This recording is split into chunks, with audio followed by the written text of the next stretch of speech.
का समाधान, देश की हर ज्योतिषीय पद्धति के समावेश के साथ संपूर्ण आकर्षक और सबसे सटीक एस्ट्रोसेज बृहद कुंडली।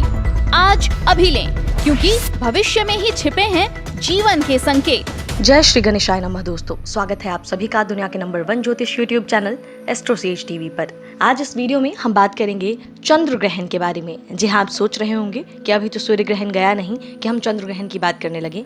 जी हाँ, 5 जुलाई को चंद्र ग्रहण भी लगने वाला है। चंद्र ग्रहण को एक महत्वपूर्ण घटना माना जाता है। खगोल विज्ञान के साथ ज्योतिष विज्ञान में भी चंद्र ग्रहण का बहुत महत्व बताया गया है। इस साल चंद्र ग्रहण 2020 में कुल 4 बार होगी। ये तीसरा चंद्र ग्रहण होगा जो 5 जुलाई रविवार के दिन पड़ेगा। यह चंद्र ग्रहण उप छाया चंद्र ग्रहण की श्रेणी में आएगा। इसकी अवधि 8:38 से लेकर 11:21 तक रहने वाली है। हिंदू पंचांग के अनुसार यह ग्रहण धनु राशि में पूर्वाषाढ़ा नक्षत्र के दौरान शुक्ल पक्ष की पूर्णिमा तिथि को होगा। इसीलिए धनु राशि के जातकों के जीवन में इस अवधि में कुछ बदलाव आ सकते हैं। सबसे पहले आपको जानकारी देते हैं चंद्र ग्रहण के बारे में। इस साल जो है ये जो 5 जुलाई को होने वाला है, ये उप छाया चंद्र ग्रहण है, जिसकी टाइमिंग हमने आपको बता दी। फिर से एक बार रिपीट कर रहे हैं, प्रातः 8:38 से 11:21 तक। यह जो है कहाँ कहाँ नजर आएगा वो आपको बता देते हैं। अमेरिका, दक्षिण पश्चिम यूरोप और अफ्रीका के कुछ हिस्सों में ये नजर आएगा। इसका सूतक काल जो है वो मान्य नहीं होगा।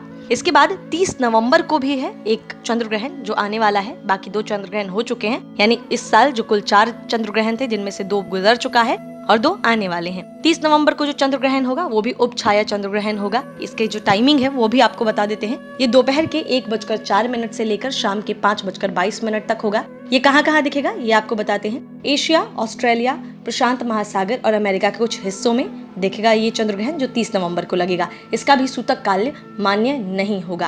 आपको बताते हैं कि उप छाया चंद्र ग्रहण के दौरान सूतक काल प्रभावी है या नहीं है।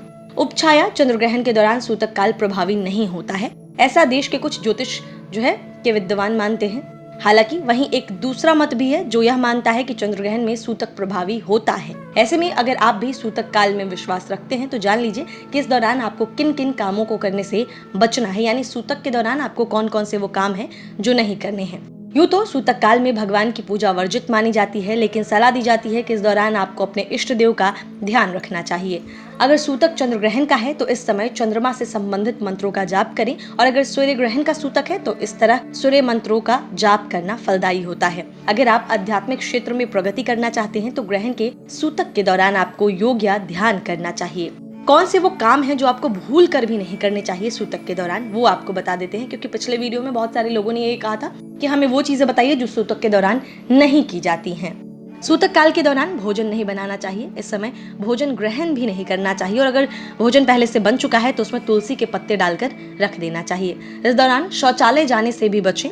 इस दौरान जो है भगवान की मूर्तियों को ना छुएं। हो सके तो घर के मंदिर को पर्दों से या दरवाजे जो है, अगर आपके घर में मंदिर है तो घर के मंदिर का दरवाजा जो है वो बंद कर दें। सूतक के दौरान कोई भी नया काम शुरू ना करें।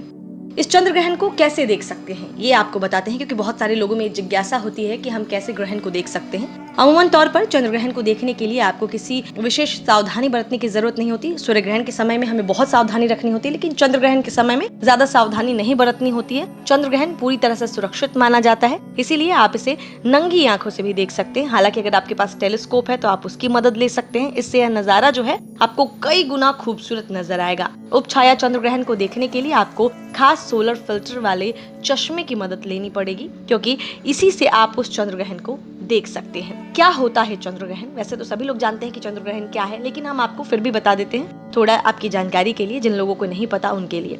खगोल विज्ञान के अनुसार चंद्र ग्रहण एक ऐसी स्थिति को कहा जाता है जब सूर्य, पृथ्वी और चंद्रमा तीनों ही ग्रह एक सीधी रेखा में आ जाते हैं। इस दौरान पृथ्वी सूर्य और चंद्रमा के बीच में आ जाती है, जिसकी वजह से चंद्रमा की दृश्यता कम हो जाती है। जानकारी के लिए बता दें कि यह घटना पूर्णिमा की रात को ही होती है। ज्योतिष की दुनिया में भी चंद्र ग्रहण की घटना को बेहद महत्वपूर्ण माना गया है। चंद्र ग्रहण शुरू होने से पहले सूतक लग जाता है। सूतक की वजह से वातावरण में नकारात्मक ऊर्जा छा जाती है, इसीलिए सूतक के दौरान कुछ ऐसे काम बताए गए हैं जिनका पालन जरूर करना चाहिए, और ऐसे काम जो हमने अभी आपको ऊपर बताए जिसे भूल कर भी नहीं करना चाहिए।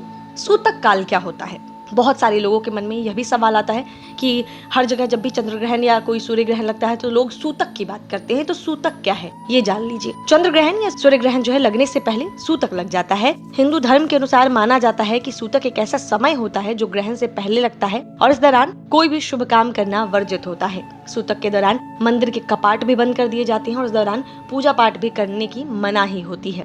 कहा जाता है सूर्य ग्रहण के सूतक जो है वो 12 घंटे पहले और चंद्र ग्रहण का 9 घंटे पहले सूतक लागू हो जाता है। इसके बाद जो है सूतक के बाद ग्रहण शुरू होता है।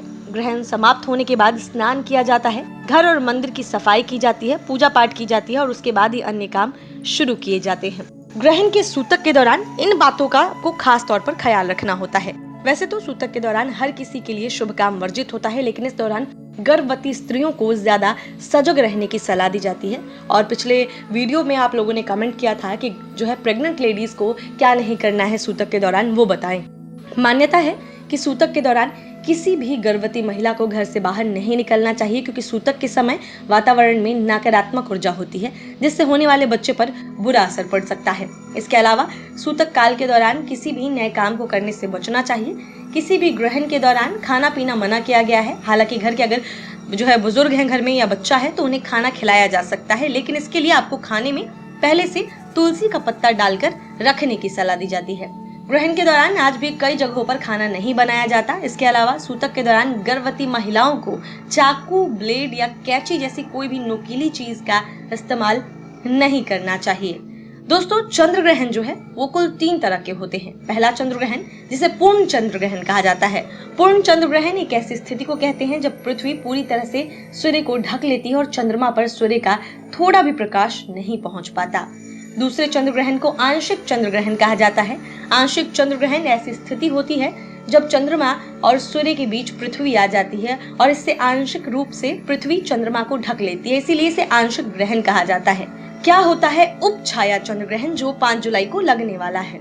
उपछाया चंद्र ग्रहण में पृथ्वी की छाया वाले क्षेत्र में चंद्रमा आ जाता है। इसकी वजह से चंद्रमा पर पड़ने वाले सूर्य का प्रकाश कटा हुआ दिखाई देने लगता है, जिसकी वजह से इसे उपछाया चंद्र ग्रहण कहते हैं। तो ये कुल 3 तरह के चंद्र ग्रहण होते हैं जो आपको सुनने को मिलते हैं। जब भी कोई ग्रहण लगने वाला होता है चंद्र ग्रहण, तो लोग कहते हैं आंशिक ग्रहण है, पूर्ण ग्रहण है या फिर जो है उपछाया ग्रहण है। तो 5 जुलाई की हम बात कर रहे हैं। 5 जुलाई को जो ग्रहण लगने वाला है ये उपछाया चंद्र ग्रहण है। हमने आपको बहुत सारी जानकारियां दी हैं। ये जानकारियां स्टूडेंट्स के लिए भी काफी इंपॉर्टेंट हैं, क्योंकि बहुत सारी जानकारी है सूतक से लेकर क्या होता है ग्रहण, क्या सावधानियां बरतनी चाहिए, ये इन्फॉर्मेशन के लिए भी अच्छी थी। और 5 जुलाई को जो ग्रहण लगने वाला है, अब आप मुझे उम्मीद है कि इस वीडियो में दी गई जानकारियों को सुनने के बाद आप खास तौर पर सावधानी बरतेंगे और अपने साथ साथ अपने घर वालों को भी सतर्क रहने की सलाह देंगे। तो अगर वीडियो में दी गई जानकारियां अच्छी लगी हैं तो जरूर इसे लाइक करें, शेयर करें, चैनल को सब्सक्राइब करें और बेल आइकन का बटन भी प्रेस करें ताकि आने वाले सभी वीडियोस के नोटिफिकेशन आपको समय से मिलते रहें। मिलेंगे आपसे अगले वीडियो में, तब तक हंसते रहिए, मुस्कुराते रहिए और किसी का दिल मत दुखाइए। नमस्कार।